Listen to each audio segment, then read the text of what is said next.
So guys, it's been a long time since we did a video up here at the shop. So what I'm doing today is I'm gonna kind of walk you through a heat treat because I'm heat treating a knife today. It's a new prototype. I'm thinking about trying to figure out if somebody wants to release it. But basically, I just wanted to make a minimalist style survival knife. So with that being said, guys, shop video today. Hope you enjoy it. If you're watching on headphones, turn down the volume because here comes some music.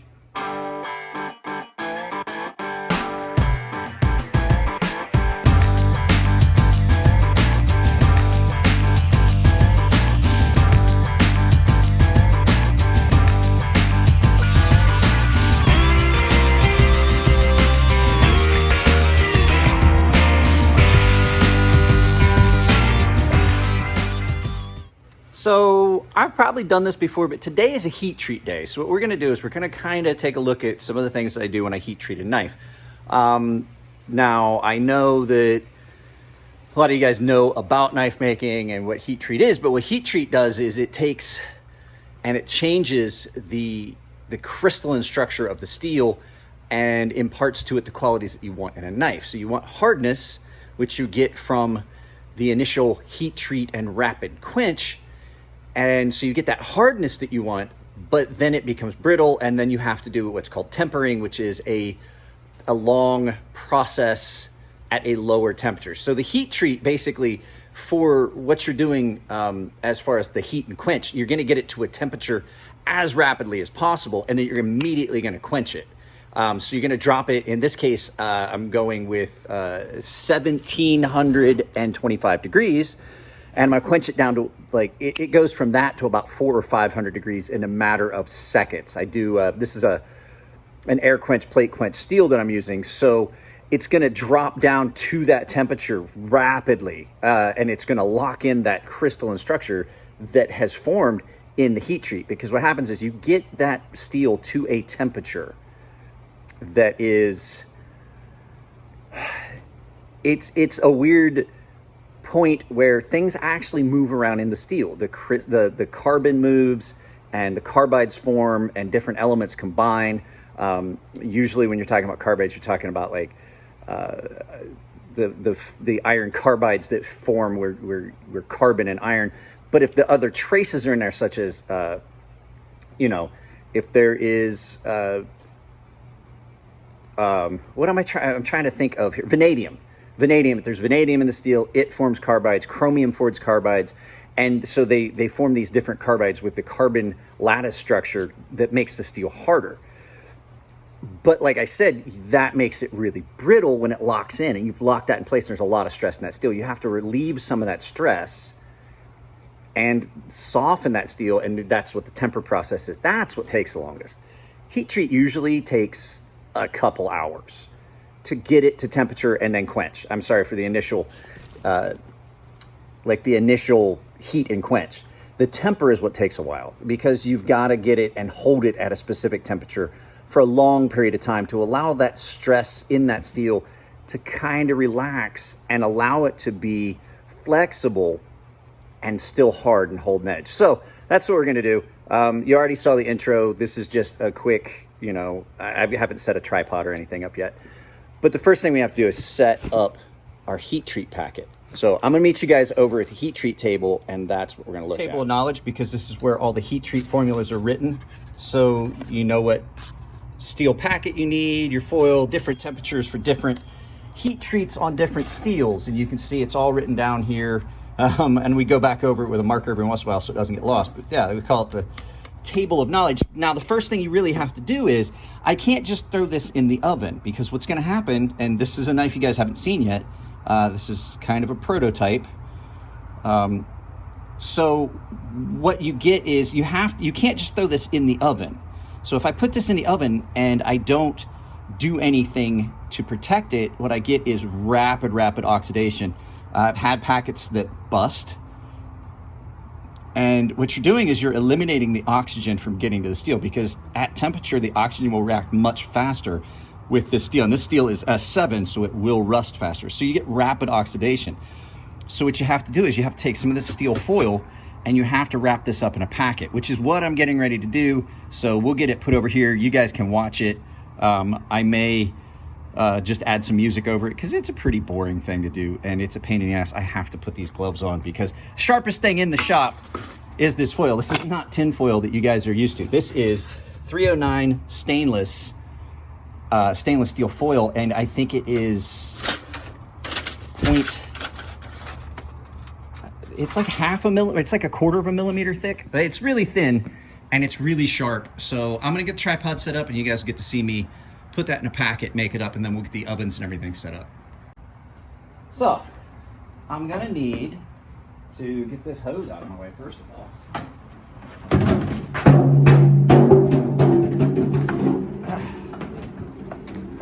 My bad. Pressure hose. I'll go get that done. So what I have to do is I've got to find myself a piece of tin or a piece of foil if there is already a piece that is cut. If not, I'm going to have to cut a piece. So a piece big enough for that knife. So let me go get myself something to cut this with. Okay, I'm back. I will edit out the pause. You guys won't really get to see it. But so about the best way to do this is to use a utility knife. Now, it's only going to work the one time. So once you're done, this utility knife is ruined. This is about the best way I've found. So I'm going to need a piece.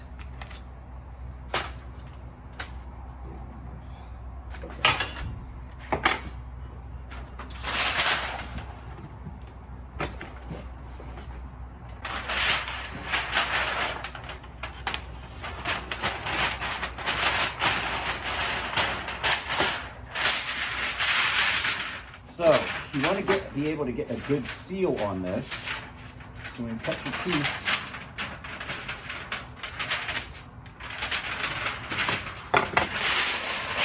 so I only actually need half of this. So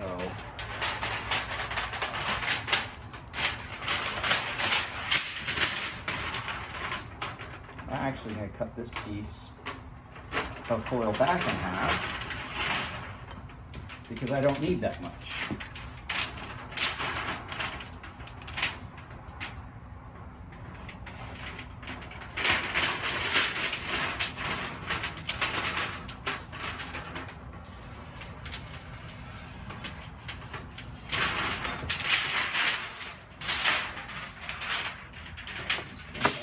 That in there. Good. Now I leave myself a little extra on the ends here because the ends, I'm going to fold this piece twice and then the ends 3 times, just to make sure that I've got a really good tight seal. So I want to clean this edge up here just a little bit so it's straighter.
Now I use these because I want a good, clean, even fold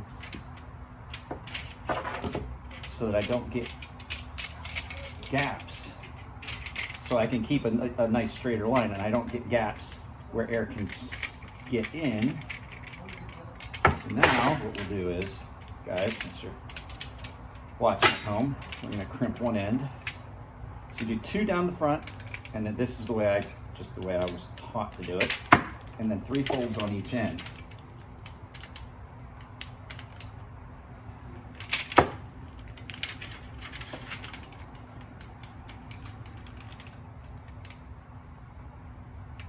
And I use this because I can get a straighter, evener, cleaner fold and tighter. So you can see now our packet is sealed. Now you can buy packets that are already pre-sealed. This one's a little bit long. So, put my knife in.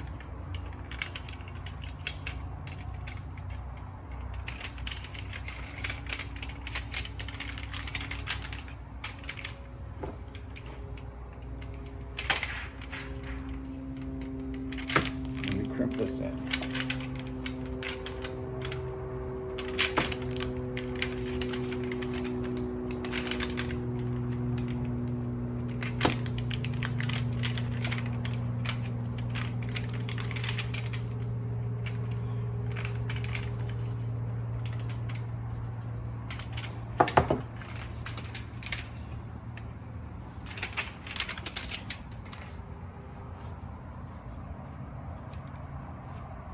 So now the next step is we have to actually heat treat it, and we're gonna use, some people call it kiln. This is an even heat oven.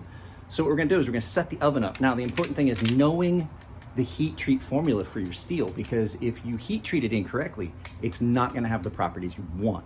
So heat treat is what makes a knife a knife. It would be worthless.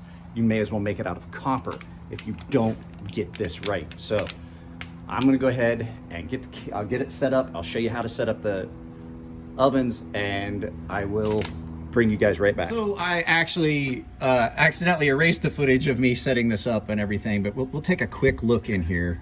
It's 1257 degrees. We can take a quick look and see. There's my packet. It's in there getting hot. I don't want to mess with it too much because the temperature drops rapidly when you do that. So I just added probably, just doing that, I added probably 5-10 minutes to the time. So there's two ovens that we use. This one is this is the first oven. This is the one that you take to the high temperature. It's not as deep, so it doesn't take as long to heat up. So yeah, you bring it up to temperature in this oven, and then I'm gonna quench it between the aluminum plates here. And then I'll put it in this oven, and I will set this up for you.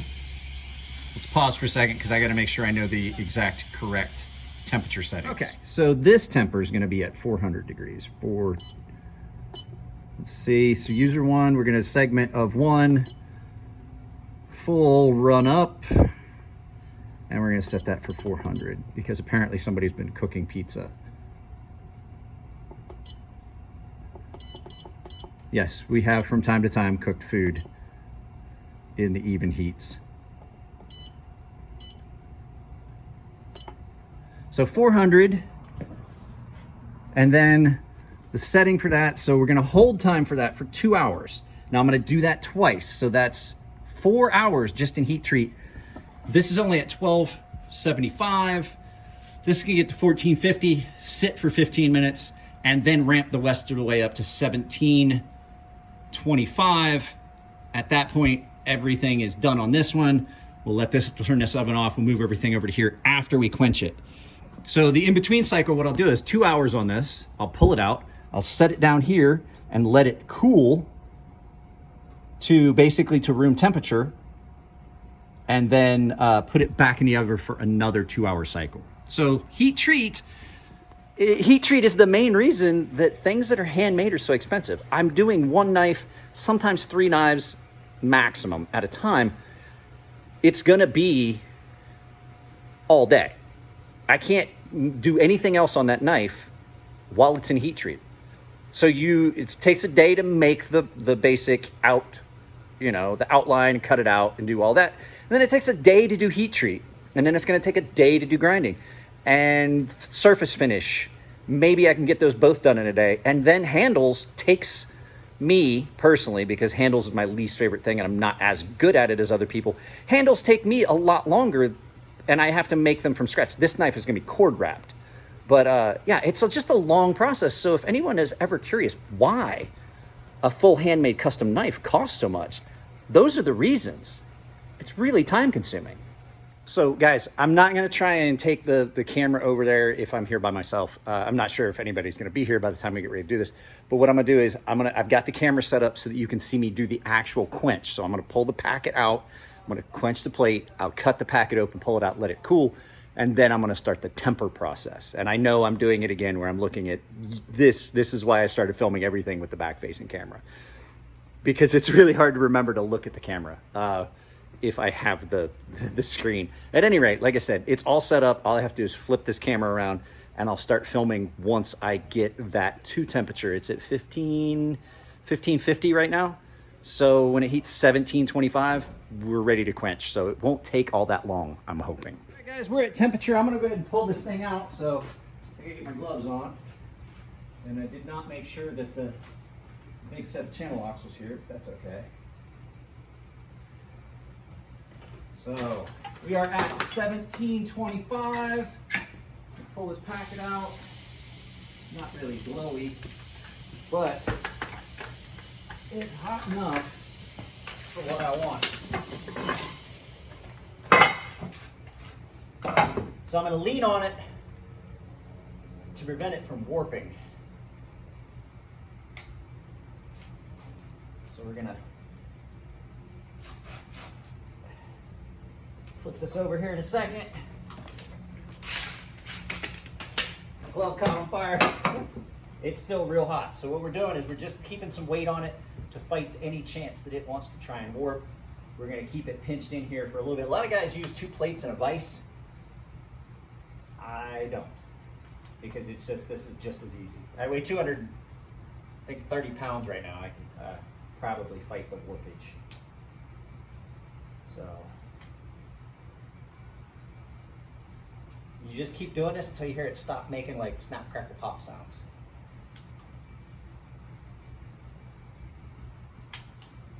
It's still popping. So flip it maybe one more time.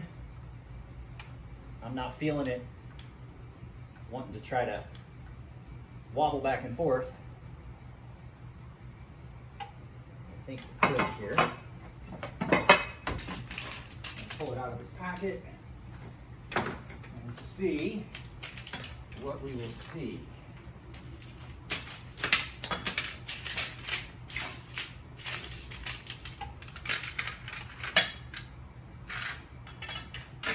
Well, we definitely got it hot. And it doesn't look like it took a warp. So good for right now. I'll show you what this looks like coming out of heat treat in just a second.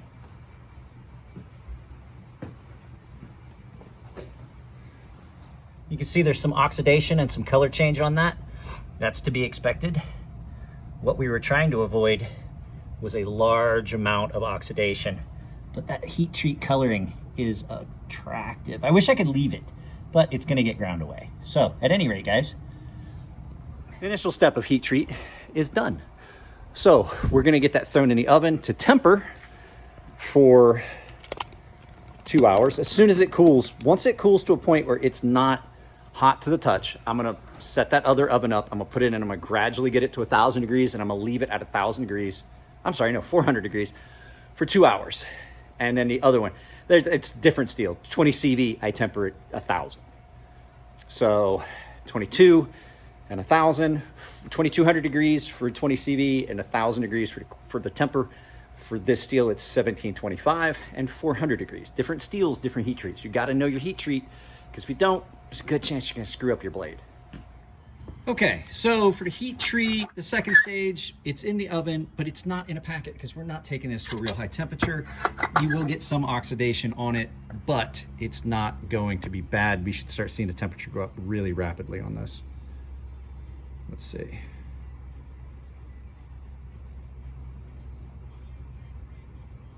It'll continue to go up incrementally like that, like 3 to 4 degrees as it starts to ramp up, and then it starts getting faster.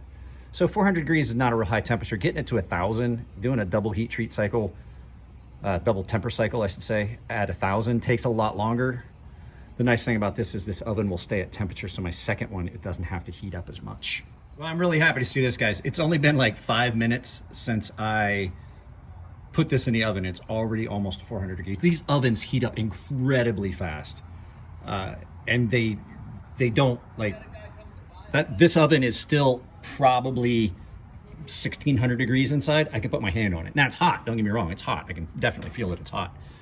That's 400 degrees. It is chill cold, chilled to the touch on the surface, not even close to being hot. It's almost at 400 degrees.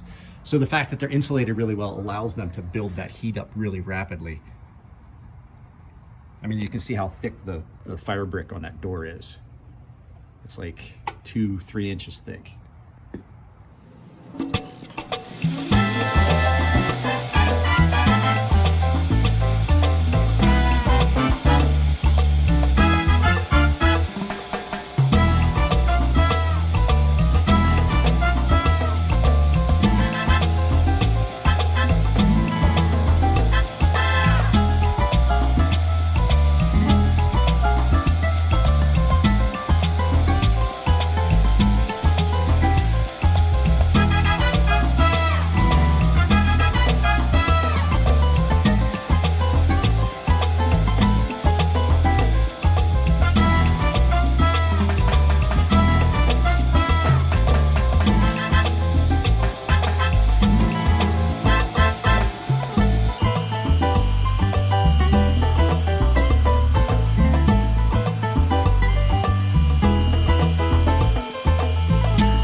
Guys, as what typically happens, please don't mind this. I've had my respirator on grinding for a while.